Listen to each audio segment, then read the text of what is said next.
Anything Alexia. My name's Alexia, and today we're gonna be watching another true story animation. And that story is called My Magic Hair Gets Me Anywhere? That rhymes. I mean, if my hair could get me anywhere, I'd want it to take me to Mexico or Japan. Maybe even to a fancy restaurant with a giant cupcake on my plate. But let's see where this girl's hair takes her. Hopefully it's not to jail or nothing, cause that would be bad. But before we start today's video, I need you all to smash that like button, smash that like button, smash that like button. And if you want to join our amazing family, all you gotta do is hit that subscribe button, turn on all post notifications, and then you will be in the family before we hit 1 million subscribers by the end of this year. This animation is from a channel called My Story Animated, and it's actually on the YouTube trending page right now. So I'm kind of expecting this girl's hair to be pretty freaking magical. Like the kind of magic that you would find at Disneyland magical. Let's find out. Hi, I'm Sophia from Romania, and I'm here to tell you something you probably aren't aware of. What, that you're only wearing half a shirt? Each one of you has the power to change people, even the jerk ones. People in my little town thought that I was the cutest girl with red hair, and they completely doted on me. Everyone would notice me wherever I went and would start talking and laughing with me. Yes, I enjoyed it. But honestly, sometimes it got overwhelming. Oh yeah, Sophia, I totally get it. Like, it's so exhausting for everybody in the world to just want you so bad. I'm tired just thinking about it. I mean, I wish that'd be me if my face didn't look like an egg with a little lip gloss on it. But I guess we can't all get what we want. One day when I was 3, I was at my neighbor's place and her son put a paper crown on my head and offered me a horseback ride. All hail Sophia, the Queen of Romania! Just then, his jealous little demon sister came running out of nowhere and pushed me off his back. No, she's ugly. Okay, first of all, that was not just a push. That was a freaking tackle. That girl's got strength.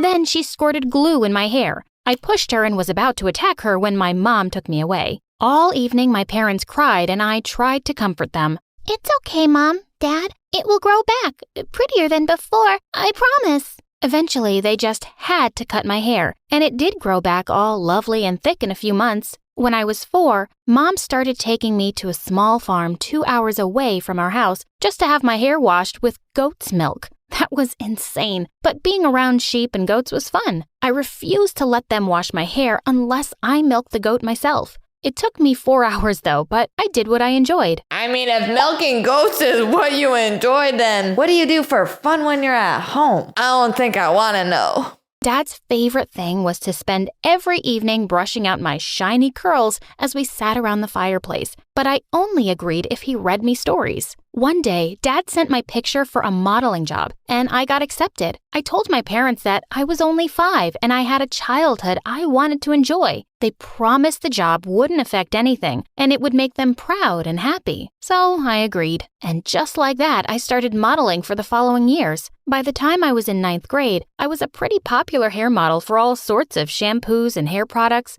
But I never enjoyed having makeup slapped on my face and posing in front of a camera. One day, I was determined to tell my parents that I was done. But then, Dad got off the phone with my agent, saying that there was an audition for the role of the Little Mermaid. Mom, Dad, I'm just done with all this. Please, just let me live the life I want, not the one you want. Mom and Dad, can you just give it a rest for one freaking second? I hate that everybody calls me pretty. I hate that I get so much attention from everybody. And the thing that I hate most in this whole entire world is that I can't put my hair in dreadlocks like I've been wanting to do since I was 5 years old. Can't you just let me live my life?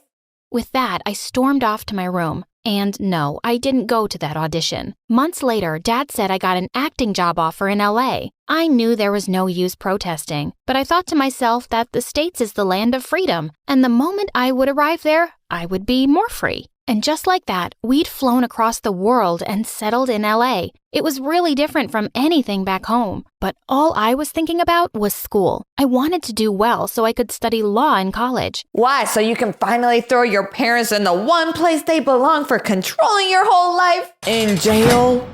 As I walked down the hallway on my first day of school, suddenly someone came rushing straight at me on rollerblades. The only thing I could register was the most beautiful pair of blue eyes before we both rolled onto the floor. For a minute, we gazed into each other's eyes as my heart beat furiously. Someone slammed a locker door somewhere, and we both snapped into reality. He jumped to his feet, and I held out my hand. "Oh, sorry, He smiled and took my hand to help me up. "Yeah, I'm sorry too, for not pushing you harder, ketchup head." And with that, he let go and I fell back on my butt. He just smirked and skated away.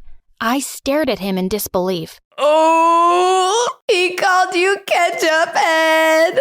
I think this might be the first person in history that doesn't think she's pretty. I mean, Sophia might look mad, but isn't this exactly what she wanted from the beginning? Not to get so much attention for her looks? I guess even when you give a girl what she wants, it's not actually what she wants. You can never win. What an A-class jerk. I really hoped I wouldn't have anything more to do with him. But to my horror, it turned out that he was in my class. I just knew he was going to make my life miserable. The teacher asked me to introduce myself, and I stepped in front of the class. "Hello, everyone. My name is Sophia, and I'm from..." Before I could even finish, the boy burst out laughing. "What planet are you from? Do all the aliens there have hair like Elmo's fur? And does everyone talk like they're stupid? Brian, that's no way to talk to a girl. That's no way to talk to anyone. I've never met anyone as what you call it? Handsome, breathtaking, dreamy, as rude." Handsome, breathtaking, dreamy. No, sir. More like ugly, annoying, and, pretty freaking pale. One more day out of the sun and you'd be turning into a full vampire. "As rude as you, and don't make fun of my accent. I'm proud of where I come from." "Wow, now your face is as red as your hair.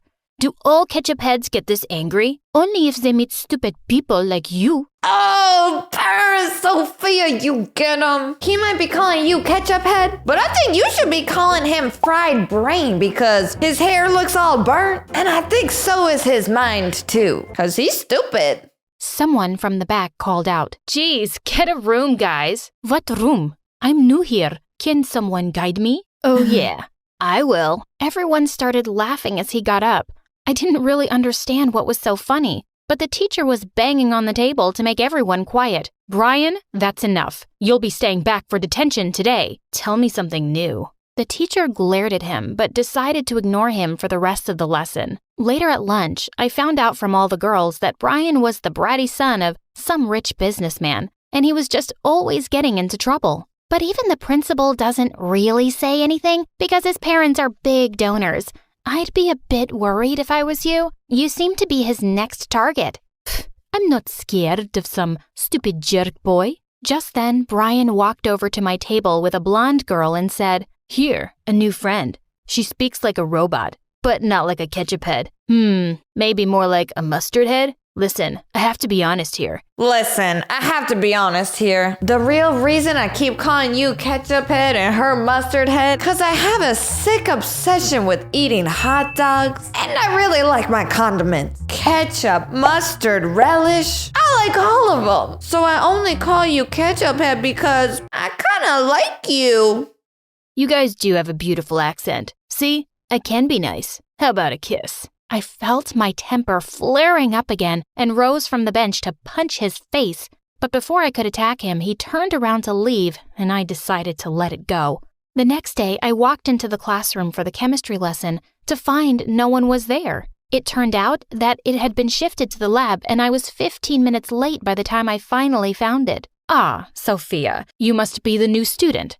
We're doing the experiment in pairs, and the only person left is Brian." Ugh, I couldn't believe I was stuck with him. Things were going smoothly enough for a while, and when Brian handed me a beaker, our fingers touched for a second, and I could swear I felt sparks. You sure it was sparks from your fingers touching or sparks from just your science experiment that probably gone wrong? I sneaked a glance at him to see that he was also looking at me. "Is there something you want to say?" Suddenly, he came a little closer, and my stomach did a few backflips. Was he going to kiss me? I was just wondering. "Why do you breathe like a dragon? I can hear your nose whistling." "Ugh!" "Well, I can hear your face joking. so I guess we're even. And with that, I stormed off to the teacher with my lab result. I was just done experimenting with this boy. For the next 2 years of high school, he kept being a jerk to me. He would call me names all the time or pull stupid pranks. I knew he was just trying to get a reaction out of me, and the best way to deal with bullies like him is to take him in the back of the schoolyard and give him a little 1-2 of what he really deserves. Oh wait, that's not the right answer? Oh. And the best way to deal with bullies like him was to pretend he didn't exist. One day when I was in the library, holding my head over a really puzzling math question, someone suddenly pulled my notebook away. "What are you crying over, Tomato Queen? Your sappy diary?" "Dear diary, Brian is so mean to me." "Give me back my notebook. I don't have time for your nonsense. Seems like you're as stupid as you look. You've done the question all wrong." "Oh yeah? And you're going to tell me how to do it right?" "Since you're practically begging me for help, sure. I can't say no to a damsel in distress." And with that, he just sat down and started scribbling away furiously in my notebook. A minute later, he threw the pen down. And that's how it's done. "Give me that." "Wait, what? That's actually the right answer." How do you know it's the right answer if you didn't even know how to do it in the first place? Seems suspicious. I stared at his smug face in complete shock. "How come you're always getting such bad grades? Why do you let everyone think you're dumb?" "That's none of your business." "But Brian, wouldn't your parents be really proud to know you're so smart?" Suddenly, Brian got up from his chair, looking furious. "What do you know about my parents?" "Nothing. They wouldn't care if I was as smart as Einstein. They're too busy fighting with each other to have any time for me, so just stay out of it, and I don't think you know anything about me." And with that outburst, he stormed off. For the first time, I felt a bit sorry for him. A few days later, the teacher gave back the last math assignments of the term, and she slapped Brian's on his desk. "Brian, you're going to have to repeat the school year now. I want to give you one last chance. I'll give you another assignment, and if you do well, I'll give you a passing grade." But miss, I already did well. Don't you see my test right here? It says I got an F. Maybe you've been misinformed, but F stands for freaking fantastic. And I actually got the best grade in the class. Thanks, but no thanks. See you again next year. I tried to stop myself, but I just couldn't. "Brian, you know you can do it. I can help with it. But I don't think you even need any help. Miss, he's practically a genius. He really doesn't deserve to fail this grade." Everyone was staring at us now, and Brian looked livid. "No, I'm not. Who do you think you are, ketchup head, my guardian angel?" "I just don't want you to be left behind, dude." "Why do you care? I don't want a second chance. Stop acting like Mother Teresa." And with that, he stormed out of the room. What a stubborn idiot. When I went home that day, I had some shocking news waiting for me. Dad was really unwell and was given time off work. And to make matters worse, I found out that he'd gotten sick because our immigration status had been under threat for a few months and he'd been trying to deal with it. If we lost the case, we'd have to go back to Romania.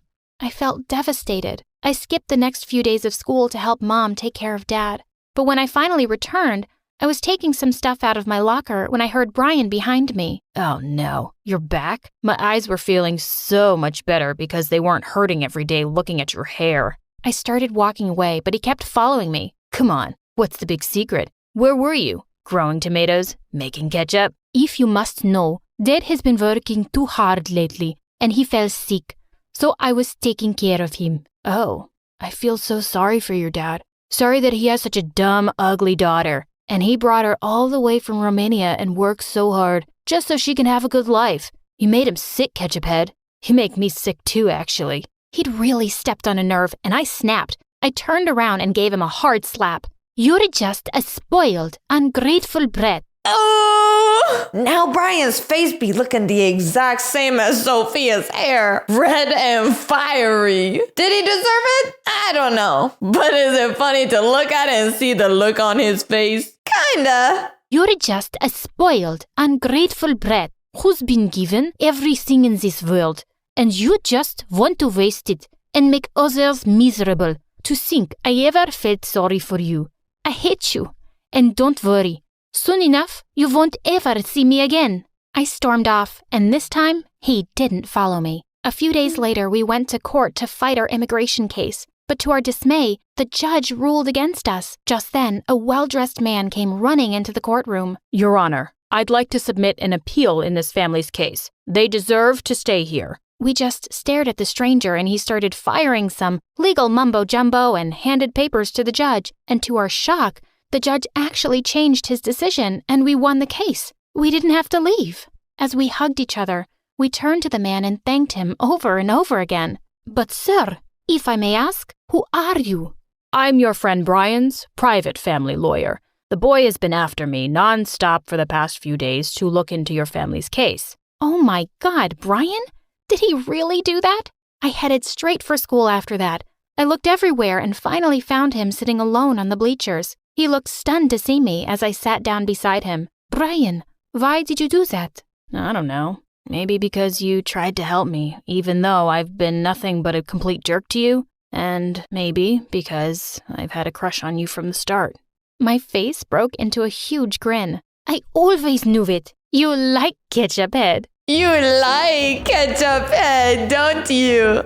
Better than mustard head, better than relish head. I knew it. But sorry, Brian, I don't like burnt heads like you, so peace out. With that, I pulled him in for a long, steamy kiss.